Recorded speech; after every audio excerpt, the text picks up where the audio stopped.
accueillir comme il se doit Julien Moussin qui vient me rejoindre et à qui je tends le micro numéro 2 pour la régie. Voilà. Merci. Julien, bienvenue. Voilà. Et en tout cas, la petite zapette est ici. Traitement de l'eau plus durable et éco-optimisé. Et on verra effectivement par le biais des différents visuels que vous allez nous présenter les installations et les solutions que vous proposez. On vous écoute avec grande attention. Messieurs, justement, pendant que vous êtes debout, il suffit simplement de faire un pas pour découvrir justement toutes les solutions qui sont proposées par la société Cyclope. Monsieur me fait non, monsieur me fait oui, mais comme le oui l'emporte toujours, venez, venez, venez, venez. Pendant que vous êtes debout, installez-vous confortablement. Allez, c'est parti. Allez, donc on va parler un petit peu de traitement d'eau aujourd'hui avec des solutions pour éco-optimiser, pour faire des économies d'eau, d'énergie et autres. Alors je ne vais pas vous endormir trop avec tout ce qui est développement durable, CO2, bilan carbone. On va aller à l'essentiel, on va parler des solutions techniques. Et je vais faire déjà un premier focus sur la société Cyclope pour ceux qui ne nous connaissent pas. Donc on est fabricant français, il n'y en a plus beaucoup, on est dans le Béarn, donc du côté de Pau. Et on est fabricant de matériel électronique. On a commencé dans le milieu de la piscine dès le départ pour tout ce qui est régulateur traitement d'eau. Et puis le marché étant changeant, on a essayé de s'adapter en vous proposant des solutions pour vous faire des économies. Parce que les temps sont durs et il faut trouver des solutions pour pouvoir pérenniser un petit peu vos bâtiments et vos piscines. Alors, quels sont les besoins en économie? On va avoir trois gros leviers et c'est les trois plus gros dossiers, on va dire, sur vos bassins. On va pouvoir faire des économies au niveau de l'eau, parce que ça est de plus en plus cher et c'est une ressource qui commence à être quand même à s'amenuiser et il faut trouver des solutions pour faire des économies et des recyclages. On va faire des économies aussi sur les énergies. Donc les énergies aussi sont de plus en plus chères, qu'elles soient au gaz, à l'électricité ou autres. Et des solutions aussi pour économiser le produit. Donc on n'y pense pas forcément, mais les produits chimiques, ça a un coût. Ça aussi, il y a beaucoup de problématiques d'approvisionnement aujourd'hui. Donc on a des solutions aussi à vous proposer pour trouver un bon compromis sur tout ça, financier, et aussi sur technique, sur l'installation du matériel. Alors, trois axes qui sont totalement en phase, justement, non seulement avec le contexte global, et puis aussi, évidemment, avec les différentes thématiques de ce salon. Tout à fait. Bah après, c'est des développements matériels que l'on a fait grâce au retour de nos clients collectivités en particulier, que ce soit aussi hôtel ou camping. Ouais. Donc c'est des solutions qu'on essaye d'adapter au maximum pour convenir un peu à tout le monde. Et c'est ce qu'on va voir d'ailleurs, justement, Tout à fait. dans vos solutions. Alors comment y répondre techniquement? On va parler régulation, donc régulation sur le traitement d'eau. Donc pour tout ce qui est, on connaît régulation, chlore, pH, mais il y a aussi d'autres solutions qui sont aujourd'hui possibles. On va parler filtration. Donc la filtration, c'est un peu le b.a.-ba du traitement d'eau, hein, on commence par là. Donc il y a beaucoup de solutions de filtration. Et par contre, il faut trouver la meilleure pour avoir des bonnes économies d'eau derrière. On va parler production, donc c'est un grand mot, mais la production, on entend par production chez nous, donc c'est production de chlore à partir de pastilles de sel, par électrolyse de sel. Et on va parler aussi recyclage. Donc vous avez certainement entendu parler de reuse ou de reute. Nous, on fait du recyclage des eaux de lavage de filtre par ultrafiltration. Donc c'est de l'eau qui aurait été normalement à l'égout. On va la réutiliser pour la réinjecter dans les bassins ou sur le circuit. Alors premier levier, comme je vous le disais en préambule, l'analyse et la régulation. Donc nous, c'est notre métier de base. Et il faut savoir que c'est pas anodin si vous avez des régulateurs sur vos piscines. C'est pour essayer de traiter au mieux votre eau. Et le traitement d'eau, c'est quand même un métier assez complexe, parce qu'il y a beaucoup de choses qui rentrent en compte. Aujourd'hui, on peut vous proposer des analyses et régulations multiparamètres, multibassins, qui vous permettent de faciliter un petit peu au jour le jour l'exploitation de vos centres aquatiques. On est aujourd'hui sur du multiparamètre, donc on va, comme je le disais, faire des analyses chlore et pH, c'est ce qui est le plus simple et le plus courant. Mais on peut faire aussi des analyses de chloramine en ligne, qui vous permettent de gérer au mieux vos apports d'eau, de gérer aussi et d'asservir des UV par exemple, pour gagner un petit peu en consommation électrique.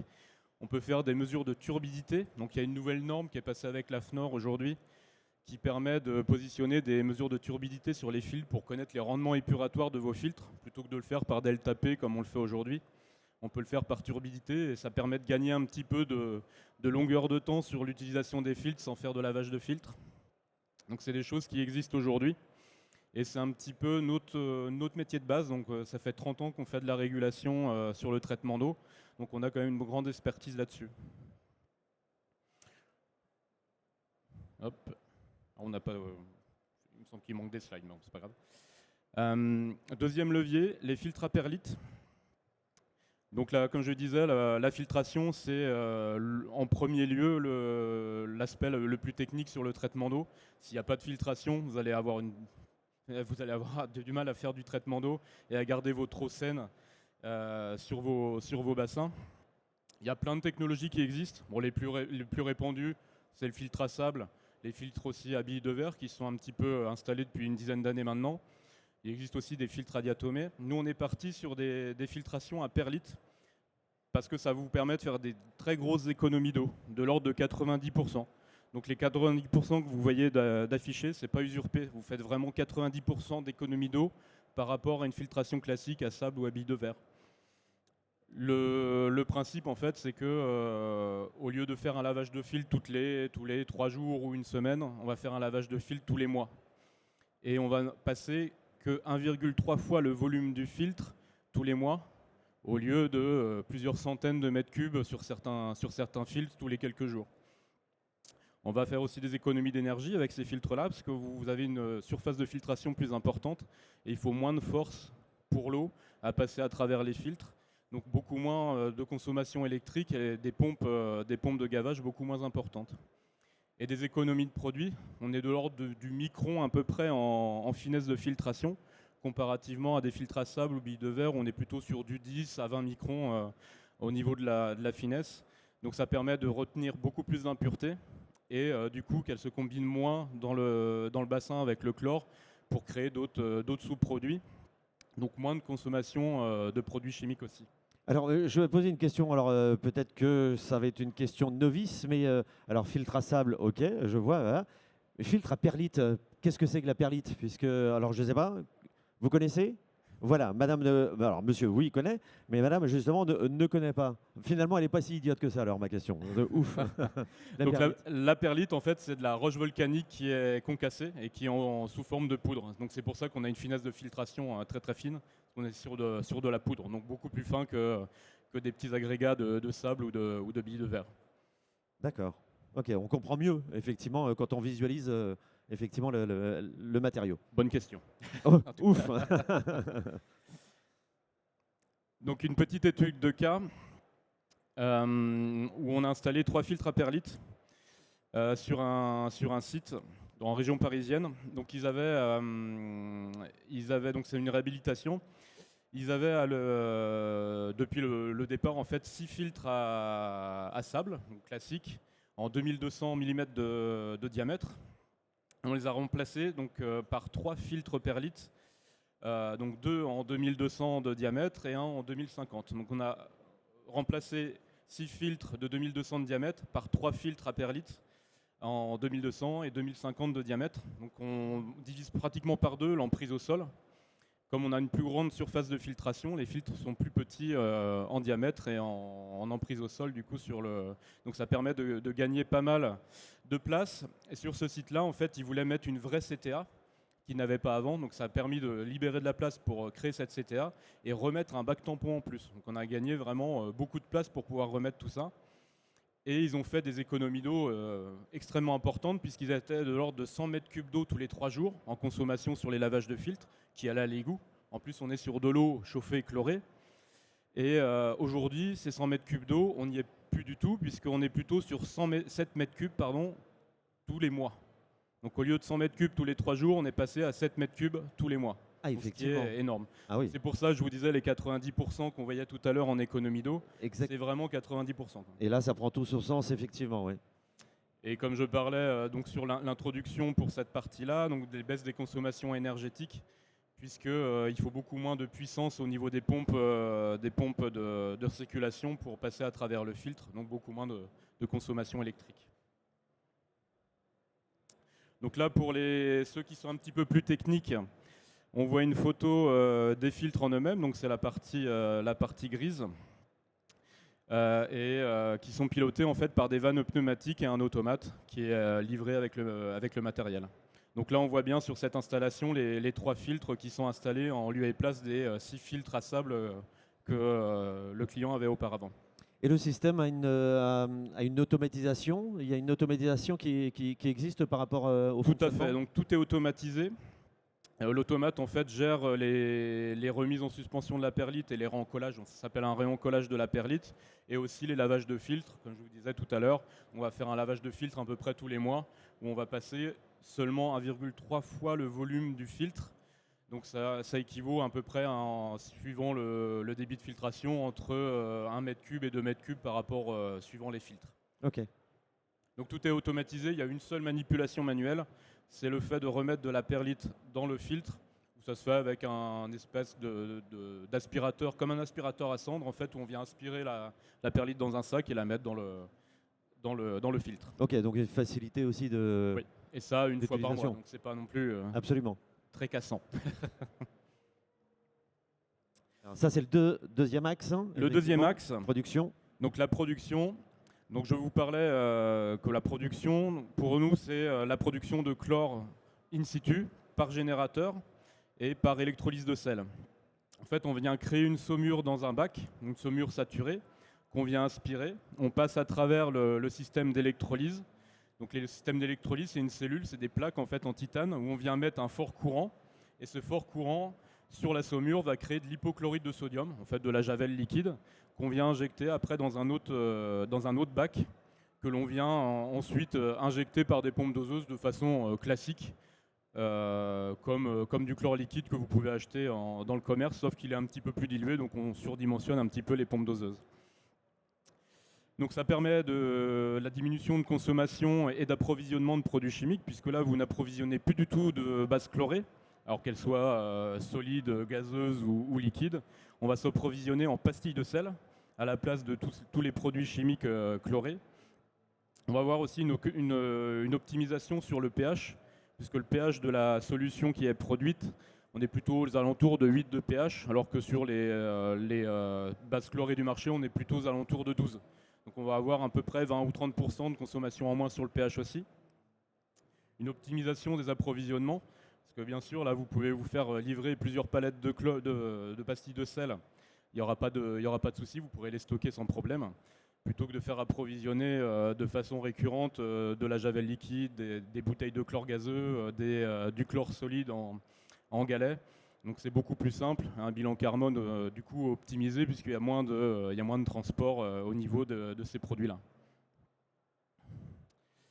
Alors petite étude de cas aussi, donc on est parti sur un camping un peu luxueux avec des bungalows en Corse avec vue sur le front de mer, c'était très joli. Et il fallait quelque chose d'un petit peu optimisé au niveau écologique, c'est un peu des écolodges. Donc ils sont partis sur une solution avec un générateur de chlore, donc en 240 grammeurs pour ce site-là. Donc 240 grammeurs, c'est la production de chlore actif à 100% que l'on a sur le matériel. Ils voulaient quelque chose de sécuritaire pour le technicien. Donc là, ça l'est puisqu'il n'a plus que des pastilles des pastilles de sel à transporter et à manipuler. Et bien sûr, on est en Corse, donc pour tout problème d'une île, que ce soit aussi la Guyane, la Réunion ou autre, ça va être les approvisionnements de produits chimiques. Ils ont beaucoup de mal à approvisionner des produits chimiques et ils essayent plutôt d'approvisionner du chlore solide, parce que c'est beaucoup plus facile à transporter, mais ils ont quand même des soucis assez récurrents où ils sont livrés en retard ou pas livrés du tout ou pas dans la quantité où ils le souhaitaient. Là maintenant ils approvisionnent plus que de la pastille de sel, donc c'est beaucoup plus simple. Et en plus, comme je disais tout à l'heure, on peut la stocker en grande quantité. Donc il n'y a pas de souci de perte non plus de degrés baumés comme on peut l'avoir sur le chlore liquide par exemple. Et une solution plus économique, parce qu'il y a quand même un retour sur investissement par rapport à des filières classiques, puisque le sel est beaucoup moins cher que le chlore. Donc voilà l'installation. Donc là on voit l'électrolyseur en lui-même. Donc sur le dessus on a le bac de saumure qui est intégré dans le skid. La cellule, donc c'est la partie noire qui est juste en dessous. La cellule d'électrolyse en elle-même avec les plaques de titane.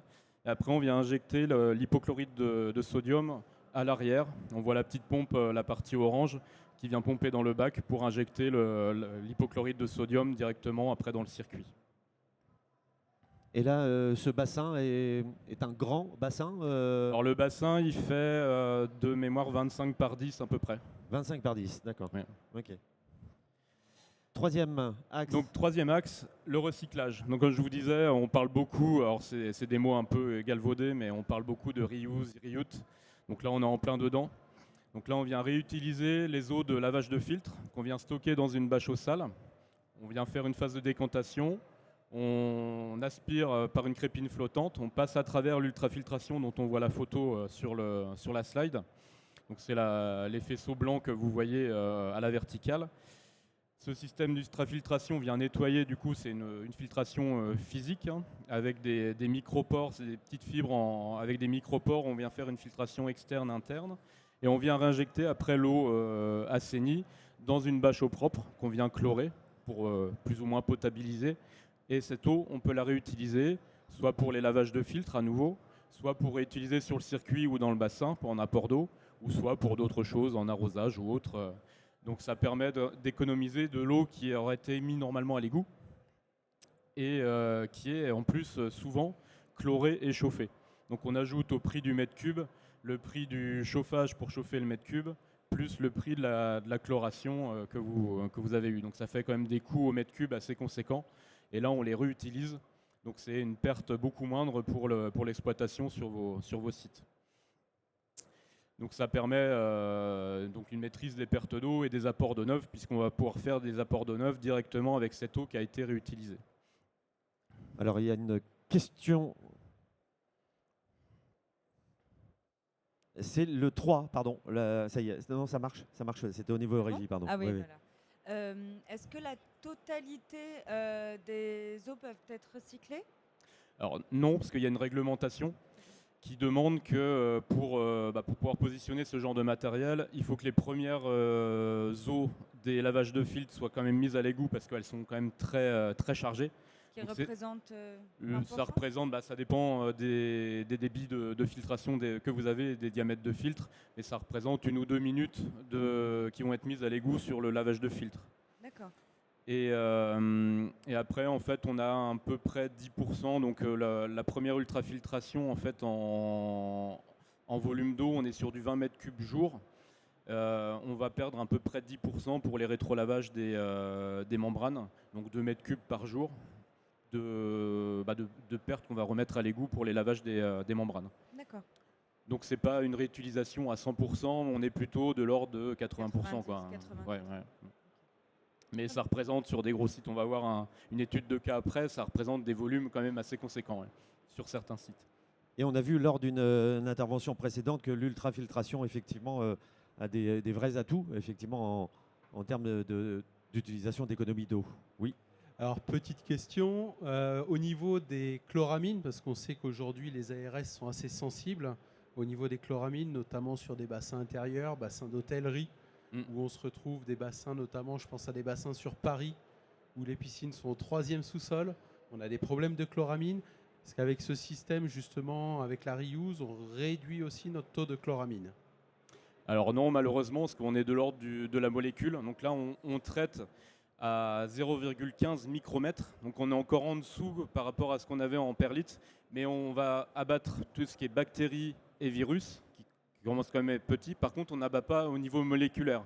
Donc tout ce qui va être, par exemple, sur de l'eau de mer, l'eau restera salée, par exemple. Et les chloramines, elles passeront quand même, il y aura un petit abattement, mais elles passeront quand même à travers. Donc il y a d'autres solutions pour traiter les chloramines, mais bon, après, il faudrait peut-être la journée pour en parler. On ne peut pas parler de tout non plus. Exactement. Merci en tout cas pour ces questions et on va pouvoir poursuivre. Très bien. Donc là, pour poursuivre, en fait, c'est une étude de cas. On a positionné une ultrafiltration sur un gros camping de Gironde qui a une grosse dizaine de bassins, énormément de toboggans, donc c'est un très très gros complexe. La demande du client au départ était de pouvoir utiliser les eaux de lavage de filtres, parce qu'ils ont du coup, comme ils ont beaucoup de bassins, ils ont beaucoup de filtres pour traiter ces bassins, et ils avaient une perte de plus de 100 mètres cubes par jour qui était due au lavage de filtres. Donc on a mis en installation une ultrafiltration qui traite 120 mètres cubes jour. Donc ça c'est la capacité nette que l'on peut avoir sur la journée d'utilisation. Et le gros intérêt, c'est que ces 120 mètres cubes, en fait, c'est, comme je le disais tout à l'heure, c'est de l'eau traitée et chauffée. Eux avaient une grosse problématique dans le 33, c'est que le prix du mètre cube d'eau froide est à 6,50 €, non traité, non chauffé. Donc on n'a pas eu le prix global avec le chauffage, mais on doit être de l'ordre de 8 ou 9 € du prix du mètre cube. Donc on imagine avec 120 mètres cubes par jour les économies qu'ils vont faire derrière, quoi. Donc ça a permis de recycler ces eaux. Ils les réutilisent pour les lavages de filtres et pour intégrer en apport d'eau sur les bassins. Et c'est du chauffage en moins, c'est aussi des produits chimiques en moins, puisque c'est de l'eau qu'on aurait mis à l'égout naturellement, normalement, quoi. Oui, absolument. À savoir que les unités d'ultrafiltration, on a plusieurs modèles. En fait, on va du 20 mètres cubes jour jusqu'aux 120 mètres cubes jour. Donc celui-ci, c'était le plus gros qu'on peut proposer. Donc ça s'adapte même sur les petits complexes. On peut quand même trouver des solutions jusqu'à 20 mètres cubes jour quand même de retraitement et de reprise des eaux de lavage de filtre. Donc ce qui est intéressant. Donc là, on voit l'installation en elle-même. Donc on a la bâche au sale qui est à l'arrière, donc la bâche bétonnée qui est à l'arrière. L'ultrafiltration en elle-même avec les faisceaux donc, qui sont dans la partie blanche. La petite cuve sur le côté, c'est pour les rétro-lavages, donc pour nettoyer les fibres de l'ultrafiltration. Et la cuve d'eau propre est un petit peu plus loin. Donc l'intérêt, c'est que ça ne prend pas trop de place.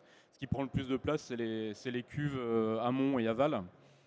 Et il faut un petit peu de génie civil. Donc sur la réhabilitation, c'est un petit peu compliqué. Par contre, sur ce complexe-là, sur des campings, ils ont pu refaire un petit local à côté pour pouvoir mettre ça en plus et gagner, avoir un retour sur investissement quand même assez rapide. Voilà, bon, en conclusion, comme je vous disais tout à l'heure, on pourrait parler d'autres solutions aussi, notamment par exemple de trichloramine dans l'air, de reprise et de mesure de ces trichloramines dans l'air sur les bassins fermés pour gagner un petit peu en économie d'air aussi. Il y a beaucoup de sujets où il faudrait, comme je disais, la journée pour en discuter. Mais là, vous avez quand même 4 grands axes qui vous permettent déjà de mener une réflexion sur des économies d'eau, d'énergie, de produits. Eh bien voilà une présentation bien complète et on ne peut plus concrète. Alors il y a eu des questions pendant l'intervention. Peut-être que vous avez d'autres. Oui, alors là, voilà. Madame. Bonjour. Bonjour. Juste une petite question. Plus près de la bouche, comme ça on vous entendra mieux. Pour la durée du vie pour les perlites, c'est la première question. Est-ce qu'on les change souvent ou pas? Et la deuxième question, est-ce que vous avez pensé à l'énergie solaire? Oui. Bon.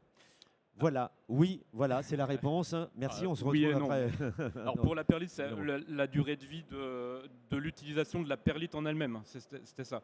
Donc en fait, c'est ce que je disais. La perlite, on va la changer à peu près toutes les 3 semaines, un mois. Quand on fait la vidange du filtre, on fait la vidange de la perlite aussi et on en remet dans le filtre. Alors pas la même, celle-ci va être mise à l'égout, parce qu'elle est inerte, on peut la mettre à l'égout, et on remet de la nouvelle perlite à l'intérieur. Donc ça représente quelques kilos de perlite tous les mois, donc c'est pas énorme. Après, il y a certaines ARS qui demandent que la perlite soit retraitée. Donc on a des solutions, on vient filtrer en fait comme on n'est pas sur des gros volumes d'eau, je le disais, c'est 1,3 fois le volume du filtre, donc 1 ou 2 mètres cubes. On filtre l'exor en fait du lavage de filtre dans un big bag. Et on retient en fait la perlite et après on évacue la perlite. Et pour le solaire, alors c'est pas forcément la solution pour tout, mais oui, ça peut être un axe de développement et je connais beaucoup de nos clients qui ont installé des panneaux solaires sur leur hangar ou sur d'autres parties de leur bâtiment pour générer de l'électricité de façon autonome et pratiquement gratuite. Et aujourd'hui, il y a quand même un retour sur investissement qui est assez long hein, sur le solaire. Donc il faut bien faire son calcul, ce n'est pas la solution à tout non plus. Mais en tout cas, effectivement, il y a des orientations dans ce sens. Et on l'a vu ce matin d'ailleurs sur la réhabilitation de certaines piscines publiques, justement, où eh bien, une large place pardon, a été laissée pour des panneaux solaires. Alors moi, ça va concerner le chlore in situ, hein, Oui. qui aujourd'hui, pour moi, est une excellente solution à mon avis. Aujourd'hui, le produit proposé est fait pour les piscines collectives. Tout à fait. Est-ce que vous avez quelque chose qui concerne la piscine privée, étant donné qu'on va être de plus en plus assujetti à des rejets d'eau qui doivent être inférieurs à 1,5 g de sel. Donc pour moi, c'est la solution idéale. Il y a la solution pro. Est-ce qu'il y a une solution privée? Alors, il y a une solution privée, après ça dépend du coût. Parce que la solution va être quand même assez onéreuse pour des petits bassins. Après, on en installe déjà chez des privés, avec surtout par exemple dans les Alpes, sur des beaux chalets avec des belles piscines. Le tout englobé dans l'enveloppe, quand on commence à être sur plus de 100 000 € un bassin, on peut englober la solution dans l'enveloppe budgétaire du bassin. Après, c'est clair que sur des plus petits bassins de particuliers, ça va commencer à faire grimper un petit peu l'investissement. Donc aujourd'hui, c'est pas la cible malheureusement. Alors peut-être que dans le développement, on essaiera de trouver quelque chose d'un petit peu plus simplifié qui permette d'économiser en coût de fabrication. Mais aujourd'hui, ça va être un petit peu compliqué sur du particulier lambda de positionner ce genre de matériel. Ouais. Merci. Et dernière question concernant ce produit. Au niveau de la durée de vie des électrodes? Alors la durée de vie des électrodes, alors nous classiquement, pour être transparent, quand on vend un contrat d'entretien sur de l'électrolyse de sel sur ces modèles-là, on change les électrodes au bout de 5 ans, à titre préventif. Les premiers que nous on a installés, ils ont entre 8 et 9 ans. Les électrodes, enfin la cellule d'origine tourne toujours. Donc voilà, ça peut tenir certainement une dizaine d'années.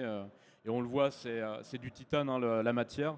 Sur les piscines de particuliers, il y en a qui tournent depuis 15-20 ans avec cette matière-là. Donc ça doit durer certainement beaucoup plus.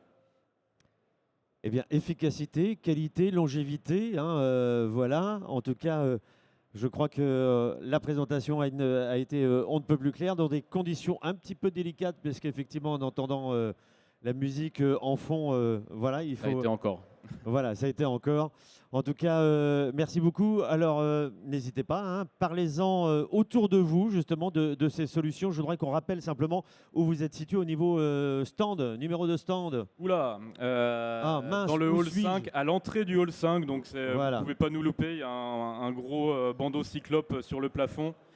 Donc vous pourrez nous trouver, mais le numéro du stand, je ne m'en rappelle plus. Eh bien, moi non plus. Et du coup, voilà, à l'entrée du hall 5, donc en sortant, hop, sur la gauche, voilà, vous ne pourrez pas louper. Alors, c'est pour vous le message hein, également. Un cyclope, il faudra aller voir. Donc, hall 5, voilà. Si vous voulez pour les faire des solutions. économies, venez nous voir. Voilà.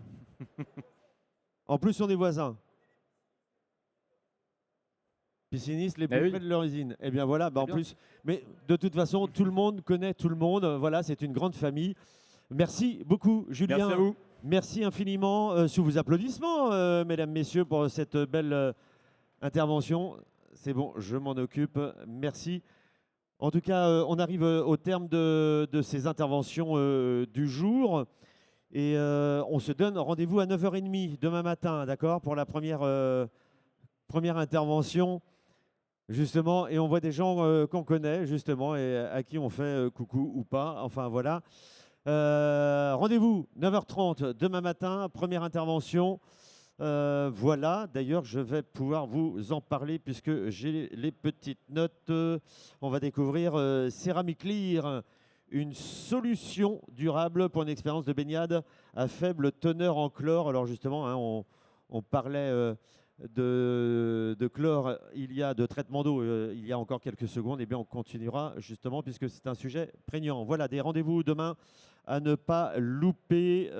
Il y aura la FPP qui viendra également qui viendra nous rejoindre pour nous parler du logiciel d'application de la norme environnementale. Voilà. Mais là, je crois que je vais arrêter parce qu'en fait, il n'y a plus personne. Voilà. À moins que ça vous intéresse, les gars, la technique. Oui, de toute façon, vous êtes là demain, vous allez suivre avec moi. Merci. Bonne soirée et à demain, 9h30. Ouais. Il y a une ambiance de fou ici, un truc de dingue.